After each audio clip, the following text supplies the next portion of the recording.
Everyone, কেমন সবাই? আশা করি সবাই খুব ভালো আছে, আমিও ভালো আছি। Welcome to Swiss blog.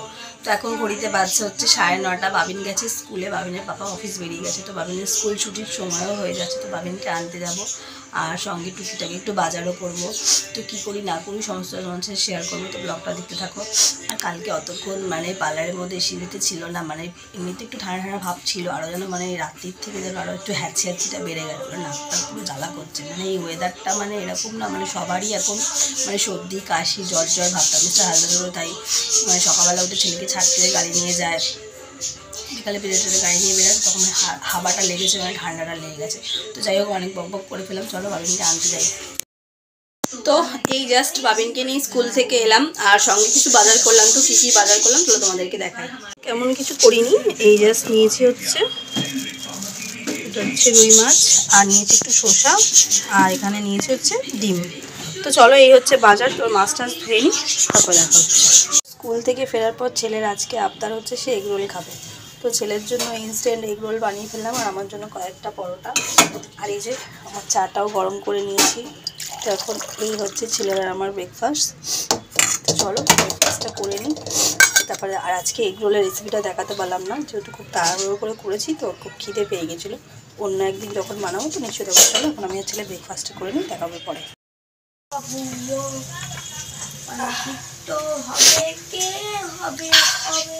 তো এই ব্রেকফাস্ট করার পরে ছেলেকে পড়িয়ে টড়িয়ে চলে এলাম রান্নাঘরে। আজকে ওড়নাটা এইভাবে গায়ে নিয়েছি, তোমরা হয়তো অ্যাকচুয়ালি সর্দিটা এতটাই লেগেছে, জ্বর ভাব লাগছে, ঠান্ডা লাগছে খুব, সেই জন্য ওড়নাটাকে খুলে পুরো গায়ে জড়িয়ে নিয়েছি। তো রান্না বান্না তো করতেই হবে, দেখতে পাচ্ছ নাকটাকে বারবার করছি, জ্বালা করছে প্রচুর। তো রান্না তো করতেই হবে। আর বাজার থেকে দেখলে রুই মাছ নিয়ে এসেছি। তো চলো রুই মাছের ফুলকপি আলু ঝোল করবো, তো সেই রেসিপিটা তোমার সাথে শেয়ার করবো। তো চলো দেখি আমার কী কী লাগবে সেই ঝোলটা করার জন্য। তো মাছটা তো তোমাদেরকে আগেই দেখিয়ে দিয়েছিলাম। তো মাছটাকে আমি ধুয়ে নুন হলুদ মাখিয়ে নিয়েছি। আর এখানে ফুলকপি আলু ঝোলের জন্য লাগবে হচ্ছে ফুলকপি। আর এই ফুলকপিটা না একটু কালো হয়ে গেছে, কেন বলো তো? ওই যেদিনকে দিদা দাদুকে ছাড়তে গেছিলাম স্টেশনে, তো সেদিন থেকেই আমি কিনে নিয়েছিলাম শিয়ালদাতে। তো দুদিন তো রান্নাটা করা হয়নি ফুলকপিটার জন্য, আজকে করি, একটু কালচে কালচে হয়ে গেছে। আর হচ্ছে নিয়েছি হচ্ছে আলু, পেঁয়াজ, কাঁচা লঙ্কা, আদা, টমেটো। তো চলো এখানে তেলটা আমার গরম হয়ে গেছে, তো মাছটা আমি ভেজে নিই।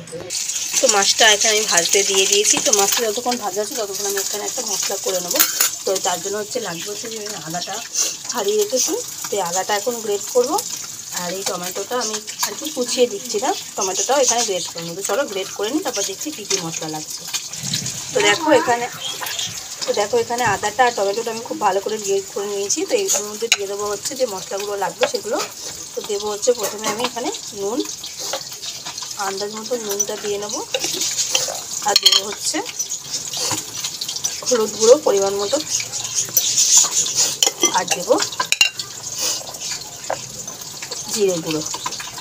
তো এই তিনটে মশলাই আমার লাগবে, আর কিছু লাগবে না। এই ঝোলটা। আর ফোড়নে দেবো হচ্ছে কালো জিরে কাঁচা লঙ্কা। তো সেটা যখন ফোড়ন দেবো তখন তোমাদেরকে জানাবো।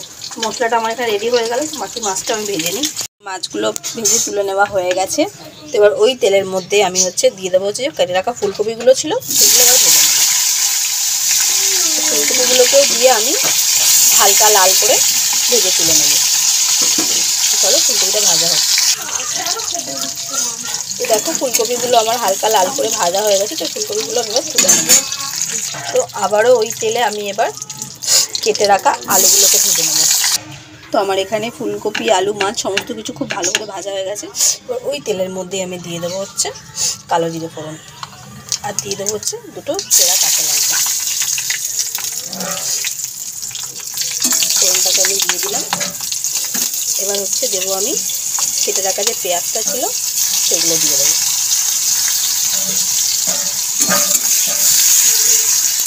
দিয়ে এটাকে এখন খুব ভালো করে মিক্স করে দেবো। দিয়ে পেঁয়াজটাকে আমি হালকা ব্রাউন কালার হওয়ার জন্য অপেক্ষা করব। তো এখানে পেঁয়াজটা আমার হালকা ব্রাউন কালার হয়ে গেছে। তো এবার এই যে মশলাটা আমি রেডি করেছিলাম, আদা, টমেটো, নুন, হলুদ আর জিরে গুঁড়ো দিয়ে, তো এই মশলাটা এবার আমি হচ্ছে এটার মধ্যে দিয়ে দেবো। দিয়ে আমি এটাকে এখন খুব ভালো করে লো ফ্লেমে এটাকে এখন কষাতে থাকবো। তো চলো মিক্স করে দিলাম। এটা আস্তে আস্তে কষতে থাকবো। তো মশলাটা থেকে খুব ভালো করে তেল ছেড়ে দিয়েছে। মশলাটা হালকা হালকা কষাও হয়ে গেছে। আর মশলার কালারটা দেখেছো, এটা কিন্তু আমি একটু গুঁড়ো লঙ্কা দিইনি, এটা সম্পূর্ণ পুরোটাই কাঁচা লঙ্কার ঝালে যাবে। যে টমেটোটা আমি আর কি গ্রেট করে দিয়েছিলাম, তো তার জন্য এই কালারটা এসেছে। তো এখানে আমি যে বাটিটাতে আর কি মশলাটা গুলেছিলাম, তো সেই বাটিটার মধ্যে অল্প একটু জল নিয়েছি। তো মশলাটা আবার একটু হালকা কষে কষে এসে তখন আমি এই বাটি ধোয়া জলটা ব্যবহার করবো। তো জলটা দিয়ে আমি আবারও খুব ভালো করে মশলাটাকে এখানে কষতে থাকি, যাতে মশলাটা নিচে না ধরে যায়। তো এইভাবে বাটি ধোয়া জলটা দিয়ে আমি হালকা হালকা করে এটা তখন কষাবো। তো মশলাটা আমার বেশ অনেকটাই কষে আসার পরে এবার আমি এর মধ্যে দিয়ে দেবো হচ্ছে হালকা একটু চিনি, জাস্ট একটু স্বাদটাকে ব্যালেন্স করার জন্য। আর সব রান্নাতেই আমি মোটামুটি চিনি দিই, সেটা মিষ্টি কোনো রান্না হোক, মিষ্টি রান্না চিনি দিতেই হবে, আর ঝাল কোনো রান্না হোক, তাই নুন চিনিটা দিলে ঠিক মতন টেস্টটা ব্যালেন্স হয়। তো চলো, এখানে মোটামুটি আমার মশলাটা কষানো হয়ে গেছে। তো এখানে যে ফুলকপি আলুটা ভেজে রেখেছিলাম, তো সেটা আমি এবার এই মশলাটার মধ্যে দিয়ে দেবো। দিয়ে এটাকে বেশ ভালো করে এভাবে কষাতে থাকবো মশলার সাথে। সেটাকেও এখন আমি 4-5 মিনিট ঠিক ফুলকপি আলুটাকেও মশলার সাথে খুব ভালো করে এটাকে কষিয়ে নেবো, একদম লো ফ্লেমে। ফ্লেমটা একদম এখানে লো আছে। চলো এটা কষতে থাকো। তো ফুলকপি আলুটা দিয়েও আমার বেশ ভালো মতন কষানোটা এখানে রেডি, একদম খুব ভালো করে মশলা ফুলকপি আলুর সাথে মিক্স হয়ে গেছে। তো এদিকে পাশে আমি এখানে গরম জল বসিয়ে দিচ্ছি। তো গরম জলটা হয়ে গেছে, এবার আমি গরম জলটা দিয়ে দেবো। গরম জলটা আমি এখানে যতটা পরিমাণ আমার প্রয়োজন সেই পরিমাণে আর কি গরম জলটা দেবো। গরম জলটা দিয়ে এখানে আমি খুব ভালো করে আবার সব সবজিগুলোকে একসাথে মিক্স করে দেবো গ্রেভিটার মধ্যে। দিয়ে এটাকে আমি এখন ফুটতে অপেক্ষা করবো। তো ভাজা মাছটা এবার আমি ঝোলের মধ্যে দিয়ে দেবো, দিয়ে এটাকে খুব ভালো করে এবার ফুটতে দেবো। যতটা ফুটবে মাছটার মধ্যে আর কি ঝোলটা ঢুকলে সেই মাছটাও মানে খুব টেস্ট হবে, ঝোলটাও ভালো লাগবে খেতে। তো ঝোলটা বেশ অনেকটাই ফুটে এসেছে, তো সেই পর্যায়ে আমি মাছটা দিয়ে দিলাম। আর সবজিগুলো মোটামুটি সিদ্ধও হয়ে গেছে। তো এবার আমি মাছটাকে দিয়ে এর মধ্যে ভালো করে ফুটিয়ে নেবো 5-7 মিনিট মতন, যাতে ঝোলটা মাছের মধ্যে ঢোকে আর ঝোলের ফ্লেভারটাও মানে ভালো হয়। তো এবার আমি ঢাকা বন্ধ করে এটাকে 5-7 মিনিট ছেড়ে দেবো এইভাবে। তো মাছটা আমি ঝোলে দিয়েছিলাম, 5-7 মিনিট হয়ে গেছে। তো এবার 5-7 মিনিট পরে দেখো মানে ঝোলটা ঠিক কতটা কমে গেছে, মানে যতখানি প্রয়োজন আমার ঝোলটা ঠিক ততটাই হয়ে গেছে। আর এর থেকে বেশি সকালে মানে ঝোলটা যেহেতু নামানোর পরে আর একটু টেনে যাবে তরকারিটা, তো সেই জন্য আর ঝোল কমানোর দরকার নেই, যেটুখানি প্রয়োজন আমার সেটুখানি ঝোল নেওয়া হয়ে গেছে। তো এবার আমি এটাকে একটা পাত্রর মধ্যে এবার নামিয়ে ফেলবো। তো চলো দেখাই আজকে কি কি রান্না করলাম। তো এই যে এখানে হচ্ছে মূলো আলু কালো জিরে ফোড়ন দিয়ে ভাজা, আর এই যে করলাম হচ্ছে ফুলকপি আলু মাছ দিয়ে ঝোল।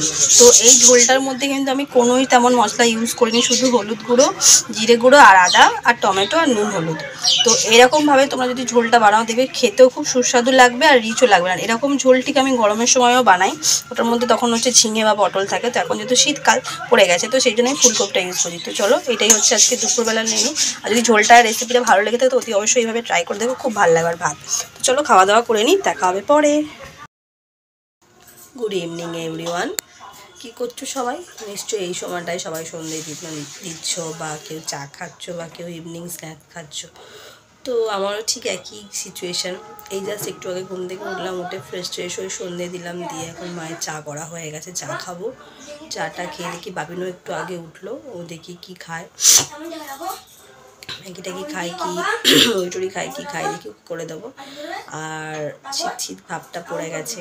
তো আজকে তোমাদের একটা শীতের সময়কার একটা খুব ফেমাস একটা আইটেম আজকে শেয়ার করবো, যেটা আমি একটু পরেই বানাবো। তো চলো তার জন্য আগে চাটা খেয়ে তারপর রান্নাঘরে গিয়ে দেখা হচ্ছে কী সাইডের জিনিস বানাচ্ছি। এটা শুধু শীতকালে, শুধু শীতকালে না, সেটা 12 মাসই ভালো লাগে, বাট শীতকালে এইসব রান্নার একটু টেস্টটাই আলাদা হয়, এগুলো শীতের জন্যই ফেমাস। তো চলো সেটা রান্নাঘরে গিয়ে দেখাচ্ছি। তো তোমাদেরকে তো বলেইছিলাম সন্ধ্যাবেলা যে আমি আজকে একটা শীতের স্পেশাল রান্না তোমাদেরকে দেখাবো। তো সেটা হচ্ছে, এগুলো দেখে কি কিছু বুঝতে পারছো তখন? চলো আমি বলে দিচ্ছি, সেটা পাটিসাপটা বানাবো। তো তার জন্য আমি এখানে নিয়ে নিচ্ছি হচ্ছে নারকেল, আর হচ্ছে নিয়ে নিচ্ছি হচ্ছে চালের গুঁড়ো, সুজি, চিনি, দুধ, নুন একটু আর একটু জল। তো এটার মধ্যে আমি বাটিটার মধ্যে ময়দা চালের গুঁড়োটা দিয়েই দিয়েছি। তো এবার আমি এর মধ্যে অ্যাড করবো হচ্ছে সুজি। এখানে আমি 2 কাপ ময়দা নিয়েছিলাম, তো এর মধ্যে দিয়ে দিলাম আন্দাজ মতন সুজি, আর চালের গুঁড়োটা দিয়ে দিয়েছি। এবার আমি এর মধ্যে দিয়ে দেবো হচ্ছে চিনি। চিনিটা তোমাদের টেস্ট মতন তোমরা নেবে। তো আমি এখানে চিনিটা দিয়ে দিচ্ছি, বেশ একটু পাটিসাপটা তো একটু মিষ্টি মিষ্টি হবে। তো চলো এবার হচ্ছে দিয়ে দেবো আমি তার আগে আমি এই সমস্ত কিছু শুকনো যে এগুলো আছে সেগুলো আমি খুব ভালো করে মিক্স করে নেবো। তারপরে মধ্যে হচ্ছে দুধ আর জলটা অ্যাড করবো। এইটাকে আমি খুব ভালো করে ওপর নিচ করে মিক্স করে নিই। তো দেখো আমার এখানে এটা খুব ভালো করে মিক্স করা হয়ে গেছে। তো আমি এখানে একটা ছোটো দুধের প্যাকেট নিয়েছি, তো সেই দুধটা আমি এর মধ্যে দিয়ে দেবো। সমস্ত দুধটা আমি দিয়ে দিলাম। এবার এটাকে দিয়ে আমি খুব ভালো করে মিক্স করবো। এবার যতটা পরিমাণ আমার জল লাগবে তো তখন আমি সেই বুঝে এর মধ্যে জলটা অ্যাড করবো। চলো এটাকে আমি এখন মিক্স করতে থাকি। তো দেখো গোলাটা আমার খুব ভালো মতন করে গুলিয়ে নেওয়া হয়ে গেছে সমস্ত কিছু দিয়ে। ঠিক কনসিস্টেন্সিটা ঠিক এইরকম হবে। চামচে নিলে দেখো চামচের গা দিয়ে পড়ে গিয়েও কিন্তু চামচের গায়ে লেগে আছে। তো চলো এটাকে আমি আর কি 10-15 মিনিট এটাকে আমি ঢাকা দিয়ে রেস্ট দেবো। কেন এটা যেহেতু সুজিটা দেওয়া আছে, সুজিটা একটু ফুলে যাবে। তো এবার আমি নারকেলটা পাটিসাপটার জন্য যে নারকেলের ফিলিংটা হবে তো সেটাকে আমি এবার আর কি ছাই মেরে নেবো। তো নারকেলটা ছাই মারার জন্য আমি কড়াতে এখানে নারকেলটা দিয়ে দিয়েছি। দিয়ে এটাকে আমি একদম লো ফ্লেমে আর কি হালকা হালকা করে এইভাবে নেড়ে এটাকে ছাই মারতে থাকবো। তো আমি এখানে চিনি দিয়ে বানাবো। তো শীতকাল মোটামুটি পড়েই গেছে, তোমরা চাইলে গুড় দিয়েও করতে পারো, গুড় দিয়েও খুব ভালো লাগে, বাট আমি এখন চিনি দিয়েই করবো।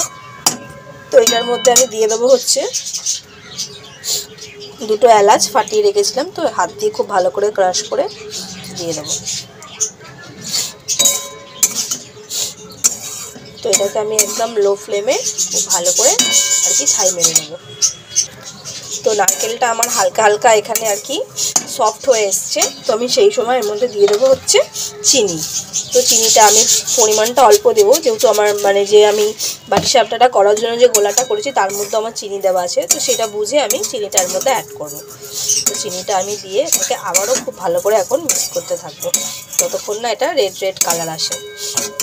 কিন্তু এটা খুব রেড হবে না, কেন চিনি দেওয়া আছে। তো চিনিটা যতটা ক্যারামেলাইজ চিনি ভাবটা হবে ঠিক ততটাই রেডিশ টাইপের হবে, খুব একটা রেড হবে না। যদি এটার মধ্যে গুড় অ্যাড করা থাকতো তাহলে রেড কালারটা ভালো হতো, কিন্তু গুড়ের একটা কালার রেড রেড থাকে সেই জন্য। এই শীতকাল পড়েছে মানে পিঠে পুলি এগুলো চলবেই একদম। তো সেগুলো তো এখন শীতকাল মানে এগুলো হবে, পিঠে পুলি পায়েস।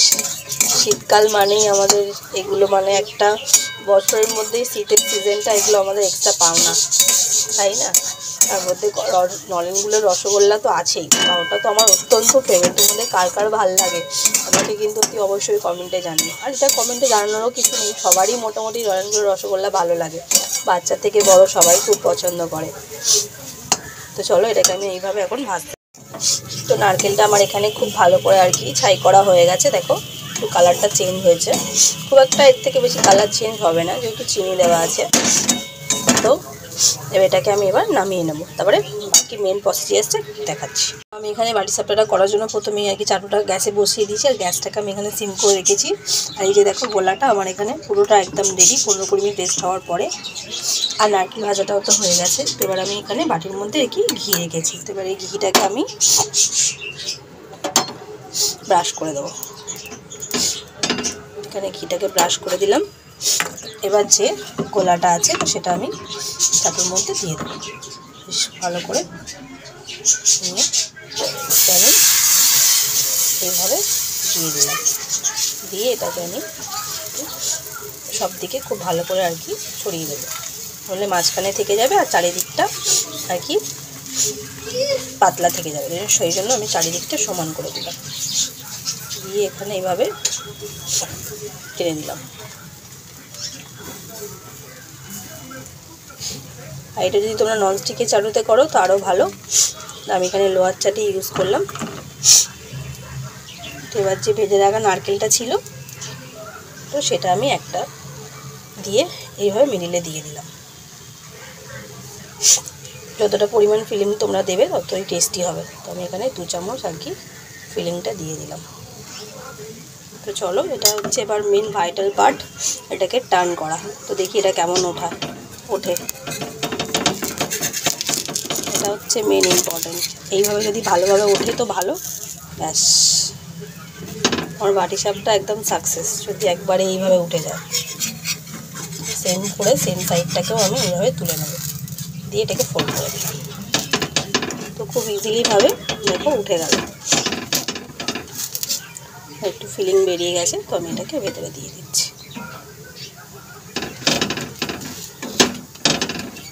খুব ভালো করে একটু প্রেস করে দিচ্ছি, এর উপরে যে লেয়ারটা আছে সেটাও নারকেলের ফিলিংয়ের মধ্যে ভালো করে আর কি হয়ে যায়।